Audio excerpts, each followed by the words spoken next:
Turma, pegue o nosso slide então. A gente terminou vendo aquela questão da escravidão.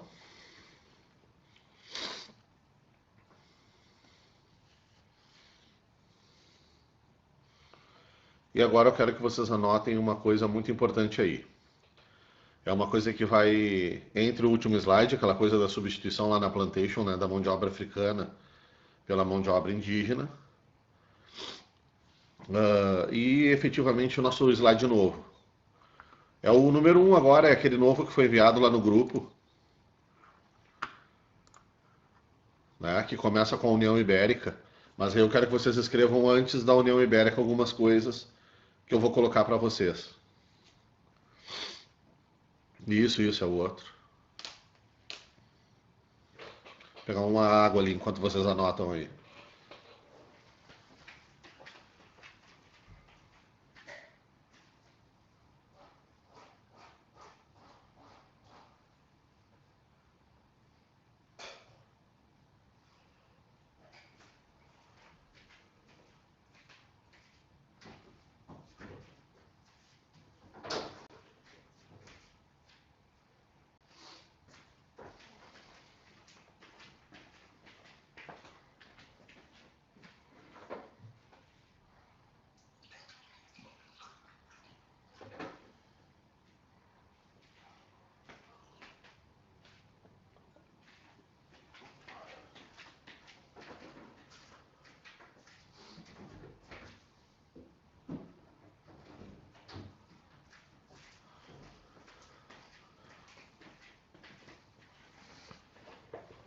Beleza, turma? Então, antes da gente entrar na União Ibérica, eu quero que vocês coloquem, né? Então, dando continuidade à anotação de vocês, vocês colocam lá, fracasso do sistema de capitanias hereditárias. Tá? Então, coloquem, fracasso do sistema de capitanias hereditárias. E embaixo desse fracasso, a gente pode falar os motivos, por exemplo. A gente teve a América Portuguesa fatiada em 15 pedaços, tá? E na verdade, efetivamente, somente duas capitanias deram certo, né? As demais capitanias, elas acabaram não sendo, por diversas questões, efetivamente exploradas, e não aconteceu um processo de ocupação a esse território. Então existiu um fracasso desse sistema de capitanias hereditárias. Os historiadores também enxergam, não como um grande fracasso, mas como sendo um primeiro passo da exploração mais efetiva de Portugal sobre a sua parte da América. Em vez de imaginar assim, meu Deus, foi um fracasso, vamos pensar que foi um primeiro momento. E aí que Portugal vai criar agora um novo sistema que eu vou falar para vocês. Tá? Então tu bota isso aí. Um fracasso justamente porque somente duas capitanias foram efetivadas. Aí, por exemplo, quais as causas da galera não vir? Muito investimento, era muito complicado. E, por exemplo, galera, era assim extremamente perigoso. Na verdade, além das duas capitanias, né, São Vicente lá no sul e Pernambuco no norte, galera, no nordeste daí, a capitania da Bahia, galera, que fica, né, no limite com Pernambuco, ela também foi uma capitania que, vamos assim dizer, deu certo. O donatário dela, chamado Francisco Pereira Coutinho, ele veio, trouxe gente para morar com ele, começou a fazer fazendas de açúcar, né? Só que ele foi comido pelos índios, galera. Ele teve contato com tribos antropofágicas. Essas tribos, portanto, não aceitaram contato com o homem branco. Ele acabou sendo comido pelos indígenas. No ritual que vocês conhecem, né? Acredito que falam lá nas aulas de literatura, chamado de antropofagia. Eles comiam, né, a carne desse adversário, crendo, esses indígenas, né, que estariam absorvendo as forças, as virtudes daquele opositor. Um opositor que, portanto, obviamente não se acovardou no momento do conflito. Que ele deve ter tentado lutar até o último momento. Esse donatário, portanto, galera, se azarou. Essas notícias chegavam na Europa. Imagina se tu tá lá na Europa para vir para o Brasil e daqui a pouco chega a notícia que o cara foi comido por um índio. E, por exemplo, por causa desses rituais e dessas notícias de antropofagia, é que, sobretudo, os indígenas começam a ficar com essa cara de selvagens, né? A selvageria, dentro daquela perspectiva de civilização e barbárie os nossos índios são vistos como subhumanos, como seres horrendos e, portanto, passíveis de dominação. É claro que o que estava por detrás disso era muito mais complexo do que um ato de comer a carne humana, e sim um ritual, uma mística, uh, que muitos povos do mundo americano, galera, e não somente do mundo americano, mas também de outros lugares do mundo, têm como prática, né? Tinham, sobretudo, como prática. Perfeito? E aí que vem, eu quero que vocês coloquem. Portugal substitui, vocês podem inclusive colocar essa frase aí, bem bonitinha, escrita assim. Portugal substitui o sistema de capitanias hereditárias pelo sistema de governo geral. Então coloquem aí. Portugal substitui o sistema de capitanias hereditárias pelo sistema de governo geral.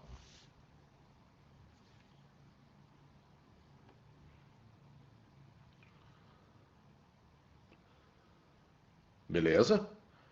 Portugal substitui o sistema de capitanias hereditárias pelo sistema de governo geral. Então vocês coloquem agora bem embaixo, como uma abertura de capítulo, né? Assim, governo geral, 1548, 49, tá? Com o mesmo destaque que tu deu, por exemplo, quando tu escreveu capitanias hereditárias. Agora é um novo sistema, que depois, por exemplo, qual vai ser o tópico? A gente vai entrar no nosso slide número 1 do segundo arquivo que vocês têm. Tá? Então agora a gente está inaugurando um novo capítulo extremamente importante do Brasil Colônia. Qual é ele? Governo geral, isto é, esse sistema novo que Portugal criou. Tomé de Souza foi o primeiro, foi, exatamente. Tá? É ele que vai agora inaugurar isso no Brasil a partir de 1549. É dentro da União Ibérica? Não, é fora da União Ibérica. A União Ibérica vai vir por cima disso, mas vai esperar um pouquinho, daqui a pouquinho vai chegar. Percebe a data, ó? Governo geral em 49 na prática aqui no Brasil. A União Ibérica foi 30 anos depois. Faltou esse detalhezinho lá no nosso outro slide. Eu não tinha visto. Eu achei que tinha lá. Então agora eu boto aqui, vocês vão anotando aí o que são as características dele. Então tu coloca aí a primeira característica do governo geral. Primeira característica do governo geral. Aprofundamento da administração portuguesa sobre o Brasil.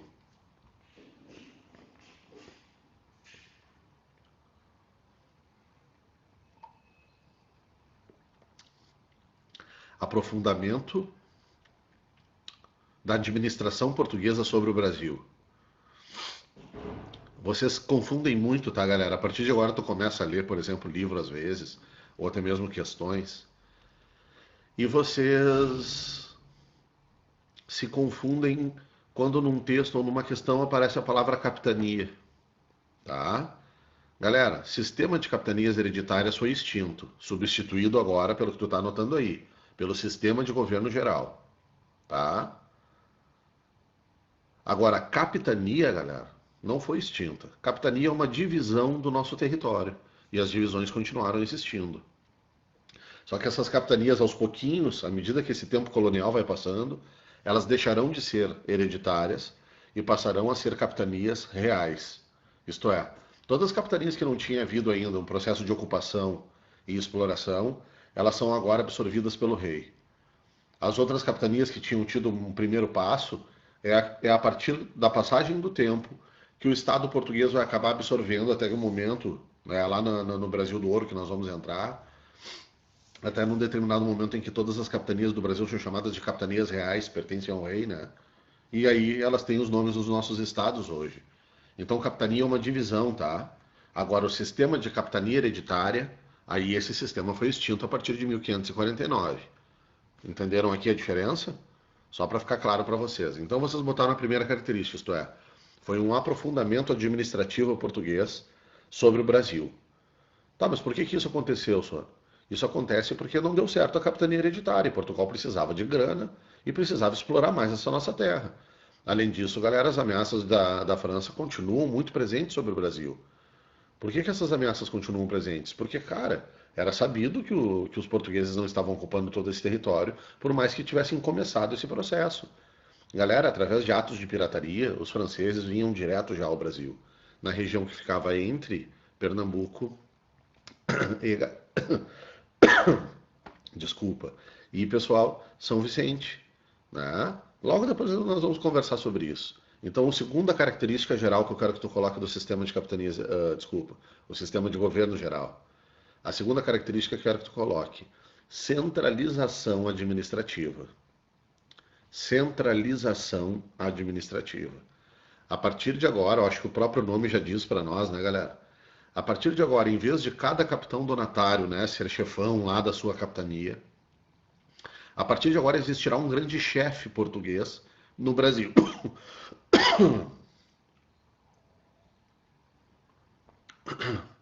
Haverá um grande chefe português no Brasil. Esse homem se chama, galera, Capitão Donatário. Caramba, desculpa. Governador geral. Tá? Entenderam? Isto é, acontece uma centralização administrativa e o governador geral passará a ser o grande responsável por cuidar do Brasil, claro, né, mediante ordens portuguesas e sempre um processo que eu disse para vocês, de submissão ao Império Português, ao rei. Mas a partir de agora há um português que comanda o nosso país, né, o nosso território, desculpa, não existe país ainda. Existe um território, e esse território é comandado por um homem chamado governador-geral. E aí que vem, coloque aí embaixo, o famoso Regimento de Tomé de Souza. O nosso primeiro governador-geral, galera, foi um homem chamado Tomé de Souza. Ele chega no nosso território e ele tem um documento nas mãos dele. Esse documento é o documento que tem todo o processo de organização do Brasil colonial a partir de 1549. O nome desse documento chama-se Regimento. Ele é chamado de Regimento de Tomé de Souza, porque o Tomé de Souza foi o funcionário português escolhido para implementar o governo geral dentro da nossa terra. Então tu coloca ali, Regimento de Tomé de Souza. E quais são as características desse Regimento de Tomé de Souza? A primeira característica é construção da primeira capital do Brasil. Então, o sistema de governo geral, galera, um regimento mesmo, o que tu disse que era um regimento? O regimento é um documento que organiza agora a forma que vai acontecer o processo de exploração do Brasil. Beleza?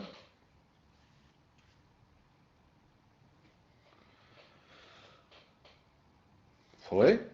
Então, embaixo desse regimento, vocês podem colocar como primeira característica dele a fundação da primeira capital do Brasil.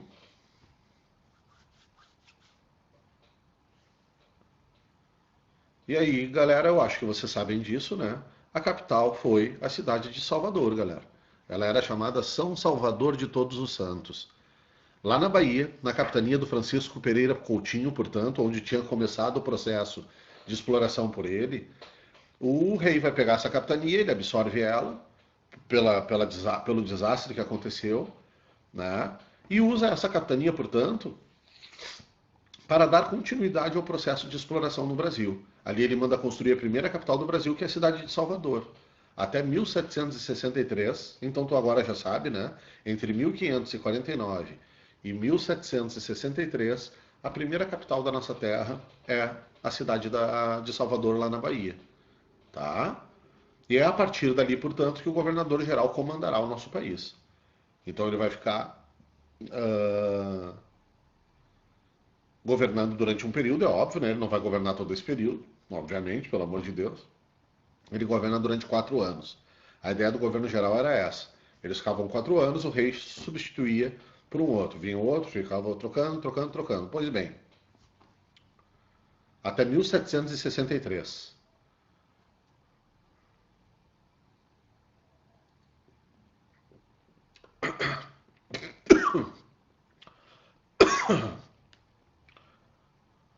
Isso.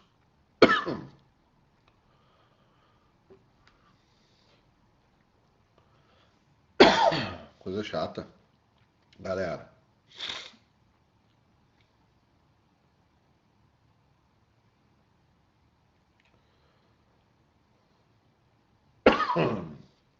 Tô... Desculpa.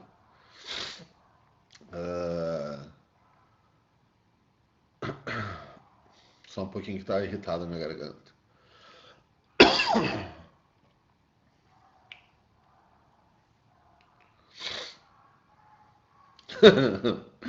Pegando corona, já pensou? Sai fora, Gabriela. Qual é que é?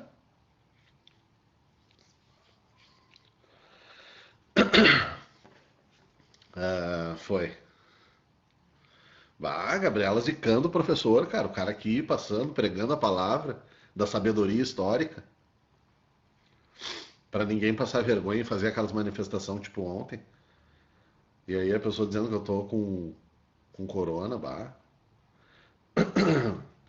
Pronto, agora foi. Galera, ah,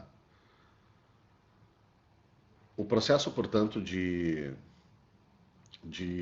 governo geral, ele tem como objetivo espantar uma provável invasão estrangeira que era ameaçada a toda hora e esse clima permanecia na Europa, mas sobretudo o segundo elemento, né, galera? Aprofundar o processo de plantio de cana aqui, aprofundar a presença colonialista portuguesa para ganhar dinheiro, galera. Tá? A partir dessa data, o Brasil já é a principal ah, colônia de Portugal. A África, a Ásia, Portugal continua tendo essas colônias, mas já a América, galera, era o principal espaço colonial português, vamos dizer assim, como fonte de riqueza para Portugal, né? A gente fala isso para vocês e é importante, então, a partir de 1549, tá? Início do governo geral. A gente sempre diz isso para vocês, existe uma expressão que é a menina dos olhos, né? Aquela coisa que te faz brilhar os olhos. E, portanto, o Brasil, entre as colônias, foi sempre a menina dos olhos do rei de Portugal, né? Dos reis portugueses. Era daqui que vinha o grosso do sustento desse grande império, que era o Império Português. Pois bem, segunda característica que eu quero que vocês coloquem aí. Então, a primeira característica desse regimento, tu anotou que foi o processo de construção da capital. É a partir dali, então, que os governadores gerais vão mandar no Brasil.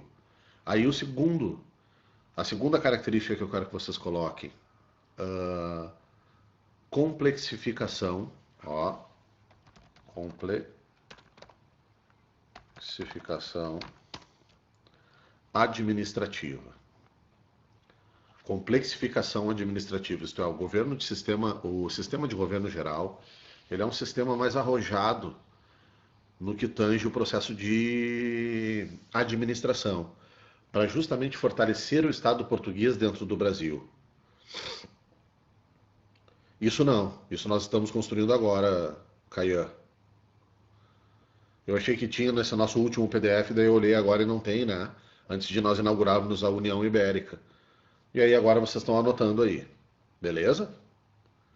Complexificação administrativa. 2 pontos e agora subitem desse item.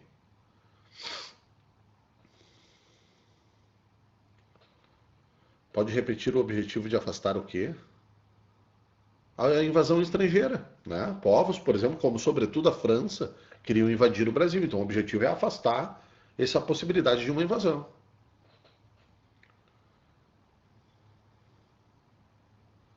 Foi? E aí agora, como subitem desse item de complexificação, tu escreve ouvidor, provedor e capitão.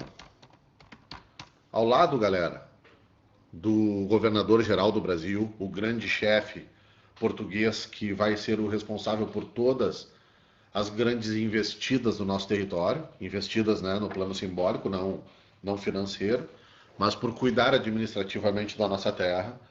Vem uma série de funcionários também nomeados por Portugal, que tu tá vendo aí embaixo, ó. Um ouvidor, um provedor e um capitão. Diferentemente do sistema de governo geral, galera, poxa, tá difícil. Do sistema de capitanias hereditárias, em que o donatário fazia todas as coisas, lembram disso na nossa aula passada? A partir de agora, tu tá vendo ali, galera, além do governador geral, que substitui o donatário, nós teremos caras que vão ajudar esse governador geral. O ouvidor, todos eles são chamados de mor, né? Que significa maior. Ouvidor mor, provedor mor e capitão. Senhor, entre esses três, um tem mais poder que o outro? Não, eles têm funções diferentes, agora tu vai ver. Escreve do lado do ouvidor. Então todos eles têm essa designação, né? Mor. Vai ver então preparado para possíveis guerras, claro, sem dúvida, né? E vai enfrentar muitas guerras, vai enfrentar problemas no Brasil colonial com indígenas, com estrangeiros. Essa é a marca, né?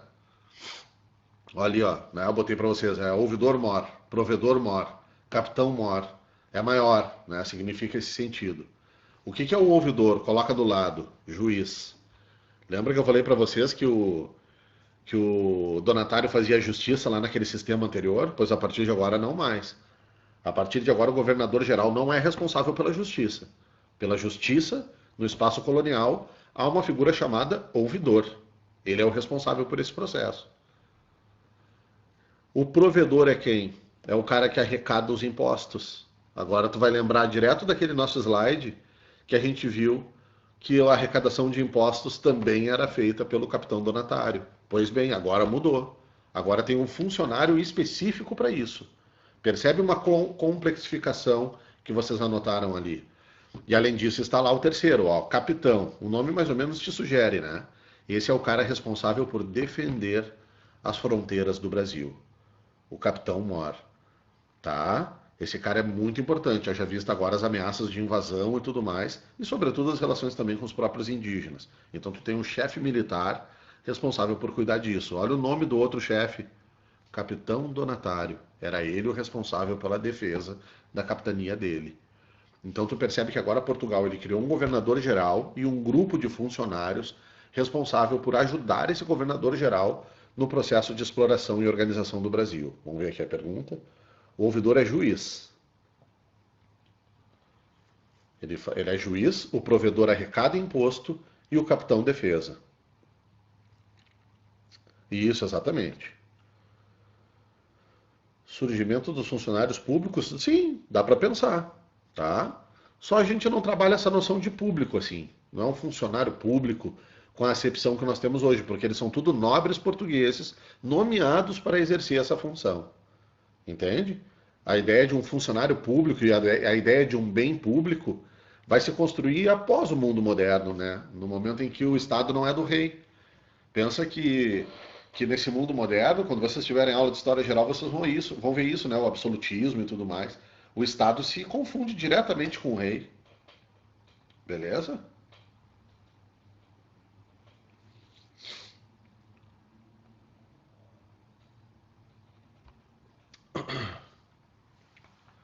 E aí, pô, colocou aí então os três. E além disso, interpreta junto comigo agora isso. Galera, no momento em que tu tira algumas funções do governador geral, tu não enfraquece o governador geral, né? Quando Portugal cria o sistema de governo geral, galera, ele é um sistema mais adaptado, mais profundo.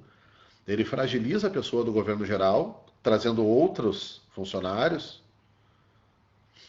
mas fortalece, galera, o rei lá em cima. Porque o rei agora está sobre ele e sobre os outros. Pensa que antes tu tinha um donatário que fazia todas as coisas. Aquele donatário era quase um rei no Brasil, galera. Daqui a pouco aquele donatário, se tivesse ficado mais tempo, ele entrava em briga com o rei e ia querer brigar com o rei e se separar do rei. Ele era o dono da capitania, entre aspas, obviamente, né, que a gente viu que não havia essa noção de dono. Mas tu entende esse raciocínio que agora eu fiz contigo? No momento em que ele esvazia esse governador geral de algumas funções, Portugal é que sai fortalecido nesse sistema. Então, quando a gente fala de uma centralização administrativa, existe dois sentidos dessa centralização. Existe tanto uma centralização lá em Portugal, quanto existe uma centralização, galera, dentro do Brasil, a partir da capital do Brasil, por exemplo, que o governador-geral vai mandar as ordens dentro do Brasil. Entenderam o raciocínio agora? Sim ou não?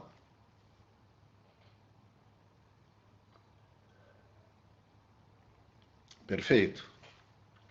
E aí eu quero que vocês anotem uma outra coisa agora referente ao governo geral. A vinda, não, melhor do que isso. Criação, deixa eu botar aqui embaixo.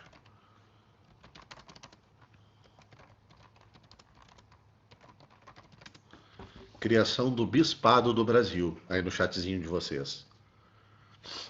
Sobre o que foi o Bispado do Brasil? Galera, foi um processo de burocracia da igreja que chega no Brasil.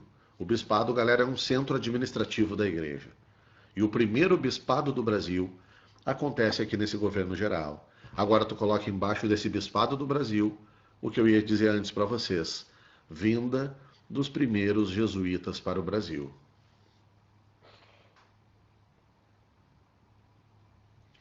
O governador geral é o administrador. Pensa no nosso governador, né, Eduardo? Pensa no nosso governador aqui. Por exemplo, ele é responsável pela justiça? Não. Existe um poder judiciário do Rio Grande do Sul, né? Ele é responsável pelas arrecadações de impostos? Não. O nosso governador é responsável por gastar imposto. Quem é que arrecada imposto? São as estruturas burocráticas relacionadas ao ministério, à secretaria, né? Falando do Estado, a chamada Secretaria da Fazenda. Ela é que cuida das tributações, por exemplo, sobre produtos, sobre trabalho, sobre as coisas, e depois uma parte disso vai lá para o cofre do nosso governador que vai torrar o dinheiro no dia a dia. Ele mandava, mandava, ele estava acima, tá? Mas percebe que na verdade são funções diferentes. O governador geral ele era o mais importante de todos eles, mas cada um no seu quadrado, né? O governador geral não ia lá dizer, ô meu, aí tu não pode prender tal cara, o ouvidor vai dizer para ele assim, mas o que, que o senhor sabe do direito de Portugal? Não, mas não esquece que eu mando em ti. Ah, não, me desculpa, governador geral. Desculpa, eu fui grosso agora contigo aqui.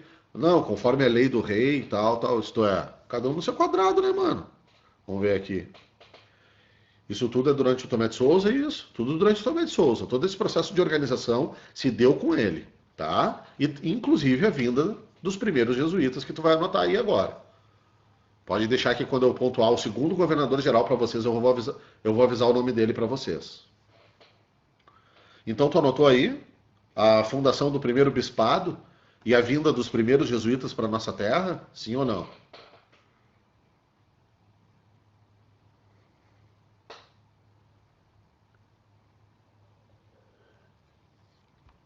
Anotou? Anotaram? Sim, perfeito. Então, agora, como um subitem dessa vinda dos primeiros jesuítas, eu quero que vocês coloquem primeiro asterisco. Pessoal, me ajudem aqui, que eu me esqueci. O que é que os jesuítas fizeram no nosso país, galera? Na nossa terra, quando botaram os pés aqui? Sabem me dizer? Escreve no chat aí para nós. O que vocês acham que eles vieram fazer? Ah, perfeito. Essa daí é imediata na nossa cabeça, né? Primeira coisa é o processo de catequização. Então vocês coloquem aí, primeiro item, catequização. Onde que se davam essas catequizações? Era louco no mato assim? Até eu, né? Mas sobretudo os espaços de catequização, daí tu coloca embaixo as missões ou as chamadas reduções jesuíticas. Perfeito, Ana. É isso aí mesmo. Tá? Então tu bota a catequização que ocorre nas chamadas missões ou reduções jesuíticas.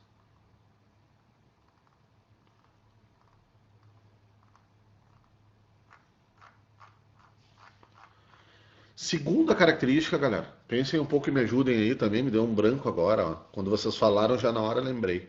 Agora me deu o segundo branco aqui. Além da catequização, além dessa relação com os indígenas, o que mais que os padres são muito importantes, e inclusive, para dar uma pista, até hoje, galera, há uma relação muito forte entre a religião e essa característica. Qual é? Botem aí no chat, vamos dando uma olhada junto. Vamos ver quem é que vai ser o primeiro a matar aí. Uma segunda função que ainda hoje é muito importante das ordens religiosas existentes assim. Vou dar uma pista, né? Sou um cara muito bom, né? Embora tá todo mundo aí pensando que eu tô com corona, que eu tava só com uma tossezinha. Uh, a aculturação, isso faz parte como um subitem, por exemplo, da catequese, né? A pista é: me fugiu, assim, não sei o que dizer de pista. Vamos ver se volta uma pista boa. Isso, no sentido Ana Carolina ali, a escravização, isso tem um sentido certo com a catequese, né? Tipo, não escraviza porque é catequese. Acumular capital para Portugal, bom, nesse processo essa acumulação de capital aí não é portuguesa. Aí vai ficar para a igreja. O dízimo que é cobrado no Brasil colonial e os trabalhos de indígenas, por exemplo, dentro das terras da igreja, isso é enriquecimento do Vaticano, né? Por isso ele é tão rico. Não é isso. Não é essa a questão. É só uma questão, vamos dizer assim, do plano indireto. Deixa eu pensar uma dica boa, assim. Tem a ver com o que a gente está fazendo agora, galera. Eu e vocês.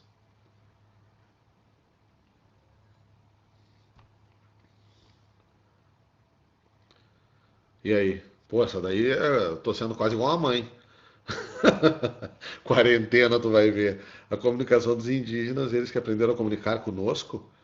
Comunicação, letramento só dos índios? Doutrinar? Porra. Como doutrinar, porra?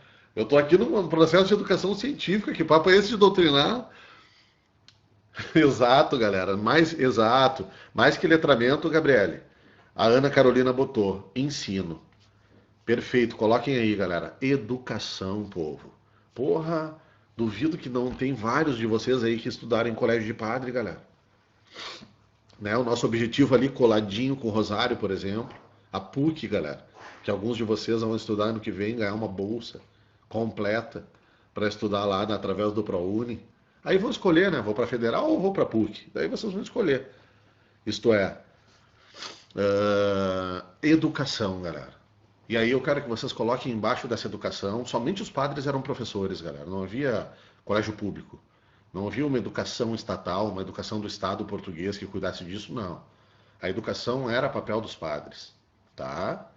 E essa educação é óbvio, né? Como tu deve imaginar, se ainda hoje sabemos que a educação é extremamente elitista, que há muitos brasileiros que não têm acesso à educação, mesmo havendo uma educação com colégio público, né? Daí o cara não vai estudar simplesmente porque ele não tem nem comida, precisa trabalhar e tudo, enfim, uma realidade do nosso país. Então, estou imaginando o período colonial, né, galera? É óbvio que é uma educação privada e somente a elite estudava nessas escolas jesuíticas, tá? E essa educação, eu também quero que vocês anotem, ela é uma educação somente básica, galera. Qual é o pega-ratão do exercício aqui para nós nas provas? De que havia faculdades no Brasil colonial. Não havia. Quando a gente terminava o nosso ensino médio, vamos pensar em nós hoje, os filhos da elite brasileira, galera, iam para Portugal fazer o curso superior. Direito, engenharia e tal. Deixa eu ver aqui as perguntas de vocês. Não tem dinheiro para marista. Ah, mas daí tem vários estilos de marista. Tem até uns maristas mais baratos, mas daí tem os não marista, né? Enfim, e tem os não da católica, tem os colégios luteranos, os colégios, como por exemplo a UBRA, né? Uma universidade luterana, o Pastor Domes em Porto Alegre. Enfim, tem de tudo quanto é religiosidade, né, galera? Um mundo muito vinculado a essa questão da educação é o mundo religioso. Inicialmente existe uma doutrina da Bíblia mesmo, mas existe também um processo de educação para além da Bíblia, para além da religião. E isso não vem de agora, isso vem justamente desse período que nós estamos conversando, da Idade Moderna. Porque na Idade Média, galera, era só o padre mesmo que estudava, o resto tudo era analfabeto. Até mesmo a própria nobreza, galera. Mas depois vocês vão ver em história geral, vamos ver aqui. É bom aquele cachorro, né? Também gosto. Eu tenho pedido, Eduardo. Eu peço o cachorro do R aqui em casa. Tem no iFood. Se tu tiver vontade de matar a saudade aí, pede no iFood. Eu estudei no colégio luterano e a educação era muito boa. E isso, né? Escolas luteranas. Vamos ver a Gabriele. Uma educação excludente? Pode, não tem problema. É isso aí mesmo. Era somente a elite que pagava por essa educação. E aí que está esse detalhe, educação básica. Tu não cai no pega-ratão de que era possível fazer um curso superior no Brasil. Mas por que que a gente eventualmente se confunde? E aí eu já vou trazer aqui justamente aquilo que traz. Tu pode fazer um parênteses e botar uma observação. Na América Espanhola havia universidades, galera. Isso não é assim, né, Sora, óbvio, né? Capaz que vai ter uma faculdade no Brasil. Poderia ter, galera. Portugal é que escolheu não ter. Na América Espanhola, galera, tinha curso superior. Na América Portuguesa, eles decidiram, não, vamos controlar ainda mais. Por quê? Porque vocês vão vendo que vem quando vocês entrarem. A universidade é o lugar onde a gente aprende a pensar autônomo, a gente aprende a ser livre, a sair das amarras e buscar autonomia no plano do pensamento. E isso não combina com a colônia no olhar da administração portuguesa. Não, não, não, não, não. Quer pensar? Vem aqui para a Europa. E aqui a gente vai dar uma controlada. É óbvio, né, galera? Quem chegava a fazer um curso superior, retornava, ocupava os espaços de poder aqui no Brasil. O rei dava cargos a essas caras pela qualificação. Mas é óbvio, muitos acabavam nem usando o curso que fez. Como, por exemplo, ainda hoje, né, galera? A nossa elite. Num sentido de que, cara, ele vai herdar do pai todos os negócios do pai. E acabava, né, fazendo aquele curso superior como um caminho normal de educação, um caminho natural para uma elite, mas acabava não exercendo, mas muitas vezes exerciam. Ao lado das riquezas da família, eles exerciam cargos como ouvidor, como provedor, que eu falei para vocês, né, cargos de instâncias inferiores aqui embaixo. Vamos ver. Do Vitor. O cachorro do Rosário, né? Que é famoso ali. É muito bom o cachorro do Rosário. Aí vocês podem pedir aí nesses aplicativos. Cachorro do R é o nome, né? Nos aplicativos o do Rosário mesmo é um outro. Aí se tu quer aquele que é o da carrocinha ali do lado do Colégio Rosário, é o cachorro do R. Uma boa pedida aí para vocês diversificarem as comidas eventualmente. Eu tenho pedido algumas teles aqui. E aí, povo, foi? Anotaram? Não o cachorro, mas a educação. E fizeram parênteses aí. Então tá, parênteses. Havia universidades na América Espanhola. Perfeito? E essas são, portanto, as características do governo geral. Agora, na nossa aula sexta-feira, eu vou falar dos outros dois governadores gerais e a gente vai entrar, galera, no nosso slide de União Ibérica, tá bom? Terminou o nosso tempo aqui, né? Termina 55. E aí a gente bomba lá. Bom falar com vocês. Quero ver vocês. Me mandem fotos aí. Vocês não aparecem na câmera, né? Só eu apareço aqui. Tchau. Até mais, galera.